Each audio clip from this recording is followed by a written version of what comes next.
여러분 안녕하세요. 드디어 우리 이 책 12과 오늘 마침으로써 인사이트가 융합을 이끈다. 액트 12 마침으로써 우리 2학기 수업을 마칩니다. 참 한 학기가 이렇게 또 갔네요. 다음 학기에는 우리 만날 수 있기를 정말 바랍니다. 그런데 백신이 언제 다 접종이 될지 모르겠네요. 하여간 여러분 이제 한 주 기말고사 남았는데 준비 잘 하시고 6교시는 이 교재 내용에 대해서 하고 7교시에 여러분 처음에 시험에 대해서 조금 설명하고 문제도 조금 제가 읽어드리고 어떻게 준비할지 하고 그 다음에 마지막 영상 보고 마치겠습니다. 자, 그러면 우리 교재로 한번 들어가 보죠.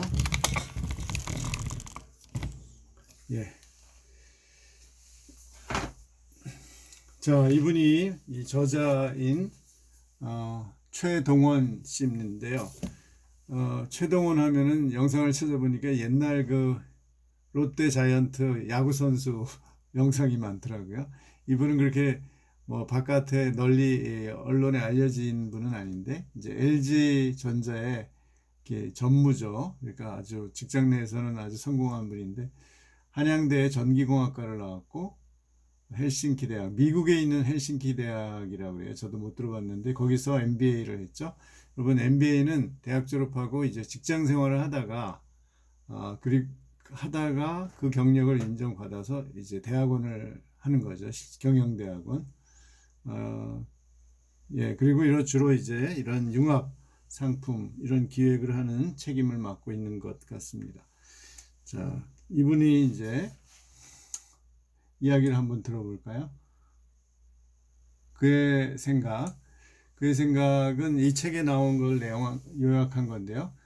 모든 획기적인 일과 제품의 시작은 인사이트, 통찰력이라고 번역해요. 에서 출발한다는 거죠. 우리 시대, 그런데 그 인사이트를 보는 그 이제 사이트가 들어가죠. 이렇게 보는 거가 들어가죠. 그러니까 잘 보면서 뭔가 새로운 생각을 얻어내는 거라는 거예요. 그 어원의 의미가. 우리 시대의 인사이터의 모델, 즉 인사이트를 주는 사람의 모델은 스티브 잡스라고 이분도 얘기해요. 잡스는 보통 사람들과 다른 독특한 사고방식과 삶의 여정을 산 사람으로서 여러분 그 써하고 서 구별하죠. 써는 뭐뭇을 통하여고요. 서는 뭐뭇의 자격으로 as를 말해요. 하여튼 그 잡스는 그의 인사이트와 그 야심도 아주 독특했죠. 굉장히 그런 전 세계의 새로운 것을 뭔가 인류의 역사에 남을 만한 새로운 것을 하려는 그 야심도 굉장히 많았어요. 그런데 그 잡스는 핸드폰과 컴퓨터를 융합해서 또 아주 획기적인 것이 이 애플리케이션, 즉 우리가 앱이라는 거죠. 앱이 생활화되어 있는데 처음으로 잡스가 만들어낸 거죠.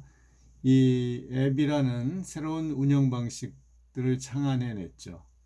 그는 이 인사이트를 실현하는 디자인을 먼저 만들고 그리고 다른 모든 그 기계적인 부품들은 다른 회사에 주문을 한 거죠. 여기에 맞추어서 만들어낼 것을 요구했죠. 이런 식으로 그에게는 그 생산, 우리 보통 핸드폰 회사 그러면 핸드폰을 생산하는 그 기술, 설비 이런 것을 한국 사람들을 떠올리잖아요. 그런데 잡스는 그렇게 한 게 아니라 컨셉, 어떤 그 디자인, 그러니까 그 설계, 어떤 새로운 컨셉의 설계를 먼저 만들고, 그러니까 이제 우리는 주로 반도체도 D램 반도체 만드는 걸 잘하잖아요. 그런데 미국 사람들은 이런 그 칩을 설계하는 그런 능력이 이제 먼저 개발돼 있죠. 그래서 그의 인사이트는 사람들의 필요와 감성에서 출발해서 거기에 부합하는 제품, 또 누구도 만들어 보지 못한 새로운 제품을 만들려는 그 욕구에서 나왔죠. 그래서 그는 정말로 아무도 생각하지 못한 제품을 만들었죠. 예를 들면 그 한국의 회사들은 아이폰에 들어가는 그 부속품을 만드는 능력은 애플보다 더 뛰어나죠. 반도체, 패널, 배터리, 카메라 등의 기술과 생산 능력을 가지고 있죠. 그러나 한국의 기업들은 이제 잡스처럼 새로운 인사이트를 가지고 새로운 제품을 만들어내지는 못했어요. 그래서 정말 사람들의 감성을 충족시키고 그 필요를 채워주는 그런 제품은 만들지 못하고 이제 열심히 따라가는 거죠. 패스트 팔로워로 따라가는 거죠. 특히 이제 삼성이 그런 걸 잘하죠. 아주 조직력과 또 아주 순발력을 가지고 재빨리 애플을 모방해서 결국은 성공했죠. 그래서 세계 핸드폰 생산량의 1위를 지금 차지하고 있죠. 그리고 그러나 하여튼 새로운 혁신적인 제품을 만들지는 못했죠. 기본적으로 그 잡스의 아이폰의 모델을 지금 따라가고 있는 거죠. 따라서 새로운 제품을 만들어내려면 기술, 생산 능력 또는 여러 가지 융합을 하기 위한 협업 이런 것에 앞서서 기본적인 그 아이디어, 컨셉, 통찰력이 먼저 만들어져야 돼요. 먼저 준비되어야 한다. 통찰력은 예리한 관찰력과 풍부한 상상력으로 사물을 새롭게 보는 그런 관점, 그것을 의미하는 거죠. 새로운 생각을 새롭게 보는 생각을 의미한다. 좀 실용적으로 말하면 이제 이 저자는 기존의 불편함을 그대로 받아들이지 않고 고민해서 새로운 해결책과 대안을 제시하는 능력으로 봐요. 예를 들면 잡스의 아이폰, 다이슨의 날개 없는 선풍기, 일론 머스크의 자율주행 전기차 등등, 또 민간 화성 탐사선 이런 거는 그 전에 누구도 시도해보지 않은 것들이었죠. 이런 인사이트를 가지고 시도해서 그들은 성공했죠.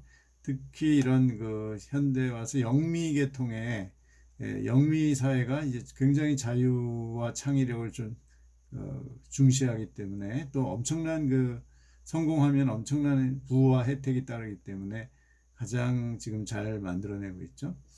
우리도 최고가 되려면 이런 인사이트가 필요하다는 것이 이제 이분의 결론입니다. 그러니까 우리나라가 제일 약한 게 바로 이거죠. 그것은 우리의 아주 가장 근본적인 문제인데요. 그러면 우리가 질문을 이렇게 할 수 있어요.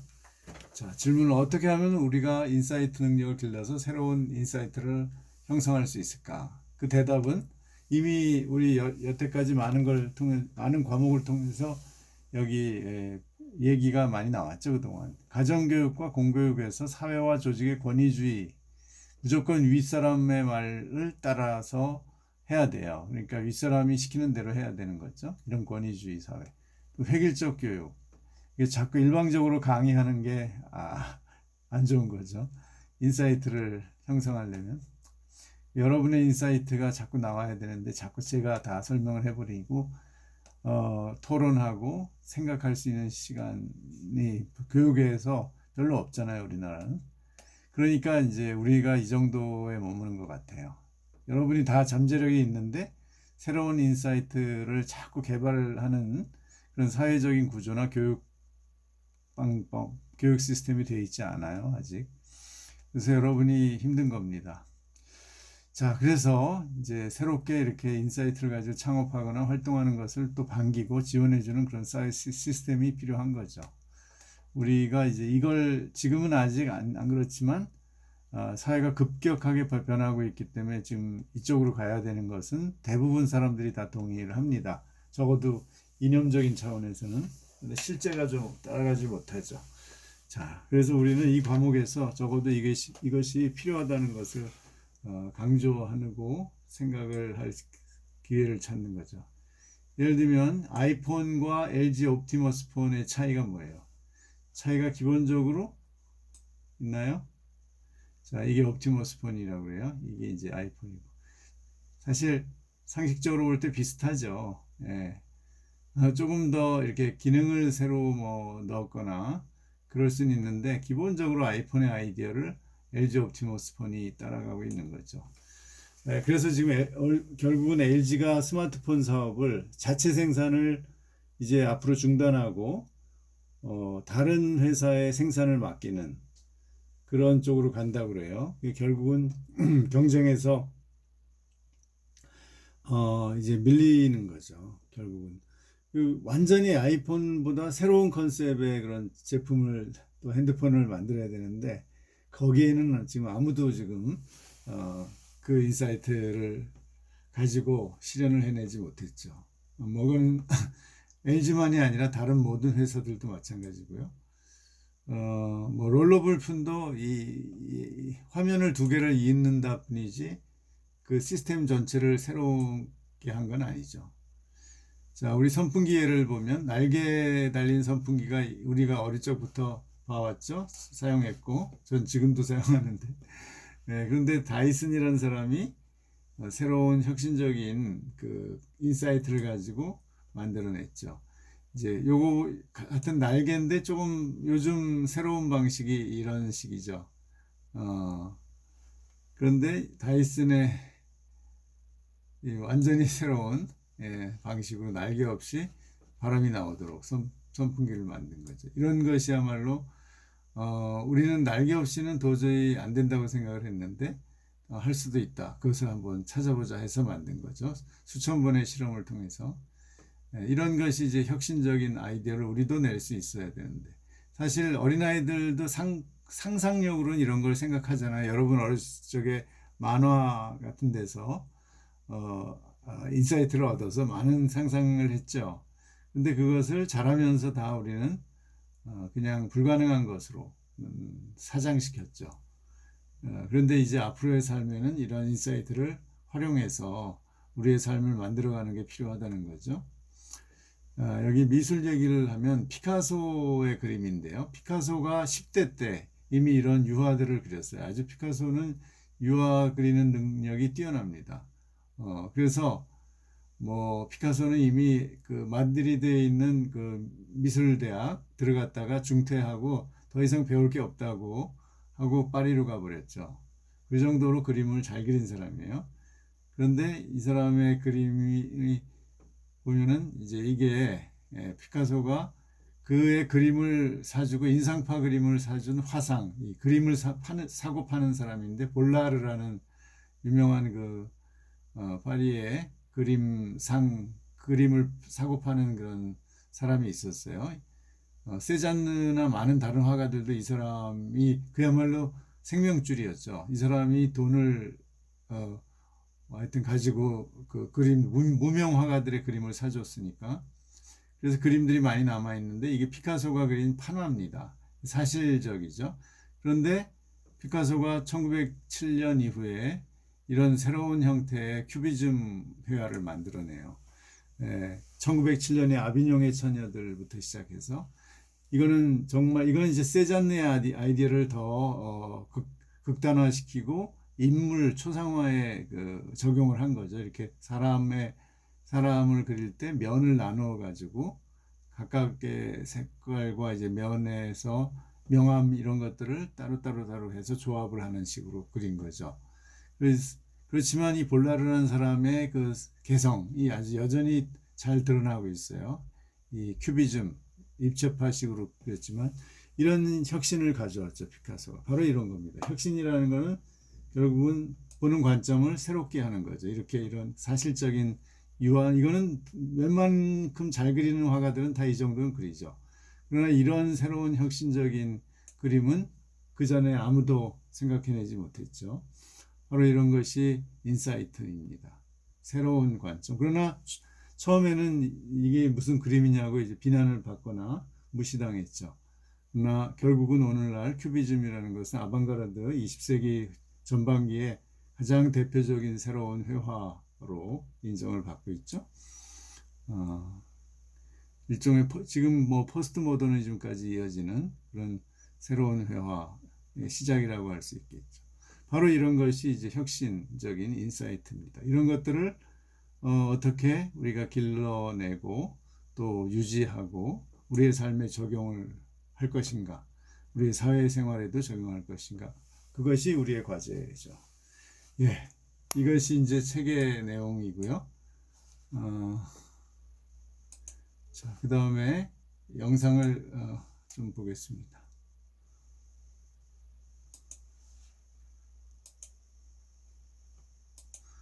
자, 이것이 바로 저자가 강의한 내용인데 한 12분 정도 이분의 이야기를 중간부터 듣겠습니다.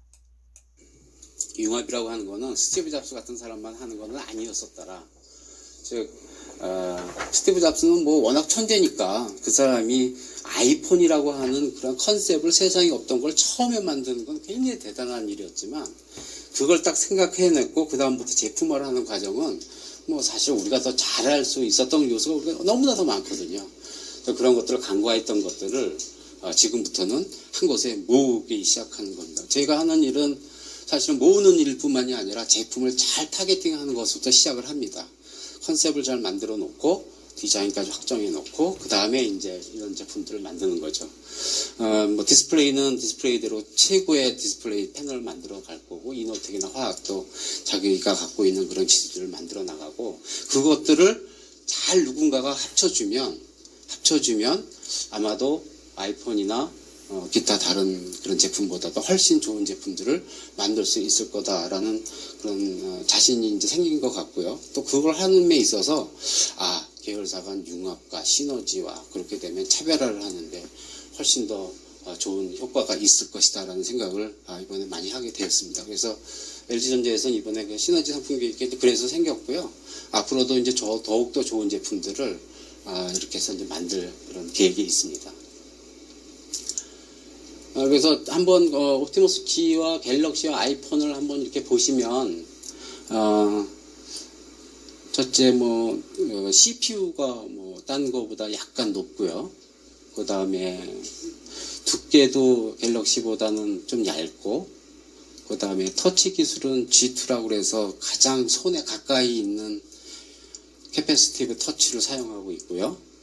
그 다음에 카메라가 1300만 화소고 다른 회사들은 800만일 때 배터리가 2100mAh를 갖고 있고요.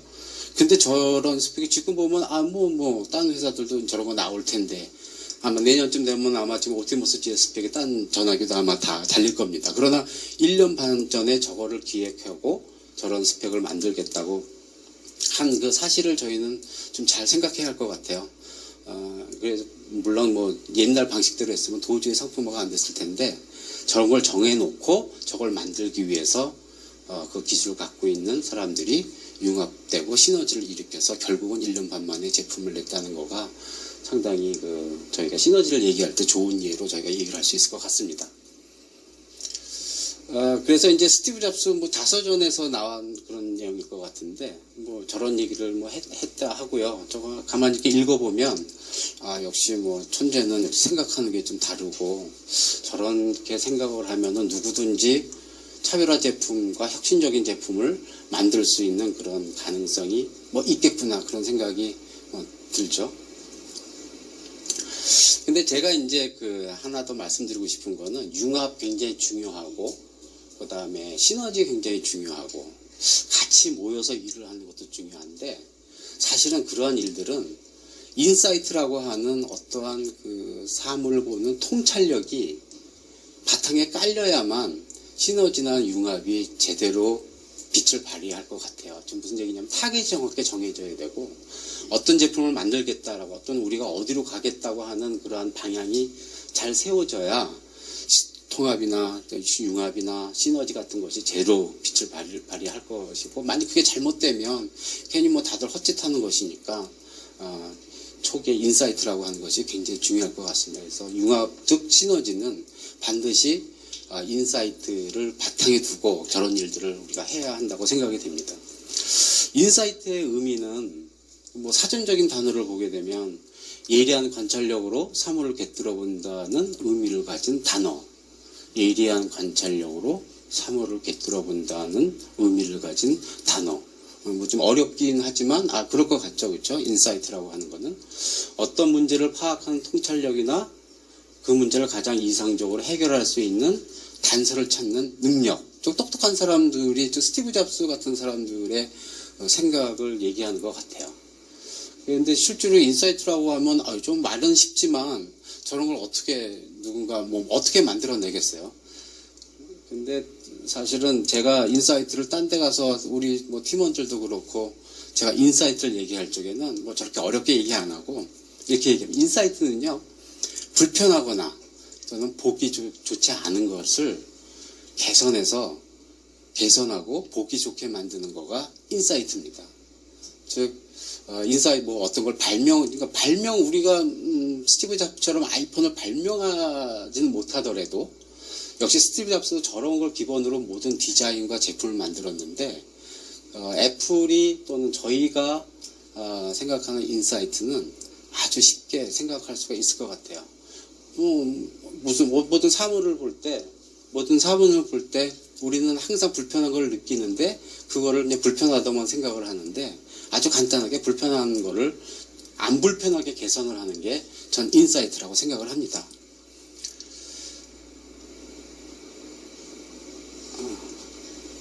한 예로 날개 없는 선풍기잖아요. 보통 선풍기는 팬이 있고 뭐 등등이 있었는데 그럼 뭐 당연히 그게 선풍기였었죠. 근데 불편한 점이 틀림없이 있었을 거예요. 위험하고 또 애들이 다칠 수도 있고. 그런데 누군가는 날개를 없애면은 디자인도 잘 나올 것 같고 또 소비자들이 너무 편하게 사용할 수 있을 것이라는 생각을 했었겠죠. 그거에 의해서 나온 제품의 아주 대표적인 예라고 저는 생각을 합니다. 아이폰, 저도 아이폰을 이제 상품 계획을 하니까 여러 가지 전화기를 쓰고 있긴 하지만 아이폰 굉장히 좋은 디자인이고 하지만 지금 우리 관점에서 보면 아이폰도 상당히 지금 좀 어그리한 모습으로 보일 때도 있어요. 홈키 굉장히 고장도 많이 나고 저거 한번 고치려면 20만 원씩 들어가고 아마 경험이 한 번씩은 다 있으실 거예요. 베젤 상당히 넓고 저렇게 조그맣게 만드는 전화기를 저렇게 베젤이라고 하면 전화기 옆에 그 검은 티를 얘기하는 건데 저렇게 조그맣게 만들면서도 베젤을 저렇게 크게 할까? 저 베젤만을 다 없애면 아니면 홈키가 굳이 모든 기기에 홈키라는 게 왜 있을까?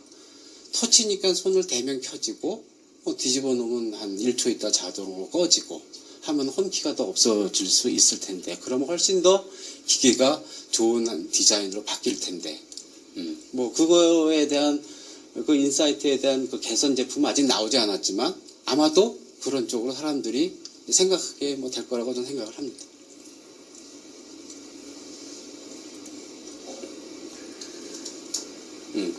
요거는요 LG에서 나온 시네마 스크린이라는 TV입니다. 혹시 뭐 이마트나 저 하이마트 같은 데서 이 테레비를 직접 보신 분이 있으신지는 모르겠는데 이 제품은 딴 TV하고 좀 다른 게 있죠. 옆에 그 검은 테두리가 이제 없어요. 점점 이제 얇아지는데 이 제품은요 사실은 이 끝에까지 화면이 나와 있지 옆에 부분까지 좌우로 또는 상하로 화면이 다 펴져 있지만 저거는 LCD의 패널입니다. 무슨 뭐 강화율이나 그런 걸 댄 게 아니라 LCD의 패널입니다. 저희가 이 제품이 나오기 전에 보통 테레비는 한 13cm 정도의 검은 그런 그 겉에 프론트 카바가 이렇게 돌아가 있었고 그 디자인적으로 그 프론트 카바가 어차피 있어야지 안에 있는 LCD 모듈을 잡아주니까 이걸 이쁘게 만들려고 뭐 이중사출로 색깔도 넣고 원으로 깎아도 보고 뭐 색깔도 뭐 고급스러운 거 또는 뭐 밝은 색 어두운 색 넣고 많은 그런 시도를 많이 했었는데 어떤 사람이 왜 이런 디스플레이는 즉 테레비, 모니터, 노트북 같은 제품들은 앞에 저런 베젤이 꼭 있어야만 하는가 저게 너무나도 그 디자인적으로 안 좋고 저거만 없으면 디자인이 훨씬 더 이뻐질 수 있을 텐데 라고 해서 저거를 한번 베젤을 없애볼까라는 차원에서 시작을 한 겁니다. 그리고 하려면 디스플레이에서 저건 어떻게 만든 거냐면요. 그 LCD 패널을 기존에 저거보다 훨씬 작아요. 양쪽에서 조금 줄어온 그런 제품인데 LCD 패널을 늘려서 본드로 붙인 겁니다. 이게 이제 심플하죠. 그리고 본드로 LCD 패널을 그냥 본드로 붙이니까 앞에 프론트 카버가 전혀 없는 거고 완전히 그 옛날에 강화유를 붙여서 만든 것 같은 그런 디자인 효과를 내는 아주 심플하면서도 제가 보기엔 디자인적으로 거의 발명과 같은 그런 수준의 제품이라고 생각이 됩니다. 그래서 이걸 만들 때도 디스플레이에서의 패널이 그거에 맞게끔 또 강도나 경도를 지켜서 어떤 사이즈가 다르게 만들어져야 되고 또 세트인 LG전자와 같이 공동으로 작업을 해서 중간에 있는 여러 가지 중복되는 그런 부품들을 다 없애서 그거를 같이 즉 코워크, 코로케이션, 코디자인을 같이 하면서 시너지의 뭐 그런 차원에서 만든 제품입니다. 그래서 상당히 이 제품은 디자인적으로 굉장히 우수한 그런 평을 많이 받고 있고요.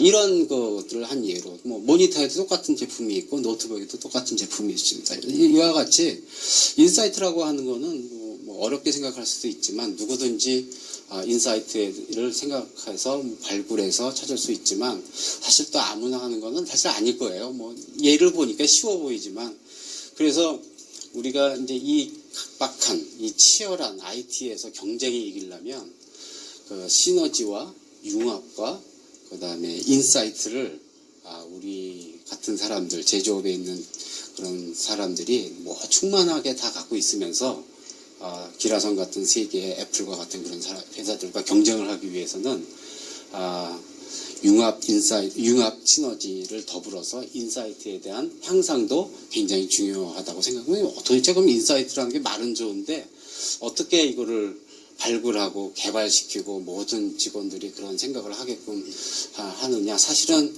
애플도 딱 한 사람만 저걸 할 수 있었고요. 스티브 잡스가. 디자인도 애플에는 디자이너가 한 10명밖에 안 된대요. 한 10몇 명. 그 중에서도 한 명만 디자인을 한대요. 조나단 아이브가 실제로 디자인한 제품인데 애플인 거. 그 정도로 어려운 거긴 하지만 그래도 어떠한 과정들을 거쳐서 누군가는 한국에서도 그런 대단한 인사이트를 가진 사람들이 많이 나와서 세계적으로 경쟁을 할 수 있는 그런 상황이 되면 더욱더 좋다고 생각합니다. 인사이트를 상상시키는데 가장 중요하다고 제가 그래도 좀 생각하는 거는 소비자 입장에서 보는 시각이 굉장히 중요한 것 같아요. 불편한 점을 찾는 거죠. 그게 기술로서 될지 안 될지는 모르지만 불편한 점을 계속 찾아 나가는 겁니다. 그러면서 한번 개발해보고 또 도전해보고 시행착오하면서 그런 과정을 계속 겪는 거죠. 그 다음에 인사이트를 훈련을 통해서 발굴을 하는 거가 굉장히 중요한데 훈련이라고 하는 거는 저런 소비자 입장에서 사물을 보고 불편한 점을 찾아내고 하는 그러한 연습들을 많이 하는 게 좋을 것 같고 회사 다니는 사람이 저런 걸 한다는 거는 상당히 좀 사치스러운 일이긴 하지만 결국은 앞에서 보신다시피 애플과 같은 회사가 나와서 한국을 포함한 전 세계 제조업자들을 다 하나쯤 무너뜨릴 뻔했던 그런 걸 상기하게 되면 회사에서도 저런 인사이트 향상을 위해서 제도적이나 또는 조직적으로 잘 구축이 되고 열심히 지원해줘야 될 것 같습니다. 오늘 제목이 인사이트에 관련된 것보다는 융합과 시너지에 대한 그런 그 내용이지만 그것과 더불어서 인사이트에 대한 중요성도 여러분께 소개를 드렸습니다. 오늘 시간도 그렇고 또 발표하는 이런 스타일도 그렇고 제가 많은 건 준비 못했지만 혹시 아까 박 고문님 말씀하신 것처럼 더 얘기할 수 있는 건 요 다음 시간에 같이 얘기를 하면서 좋은 의견을 나눠봤으면 좋겠습니다. 네, 여기까지 감사합니다. 하셨습니다.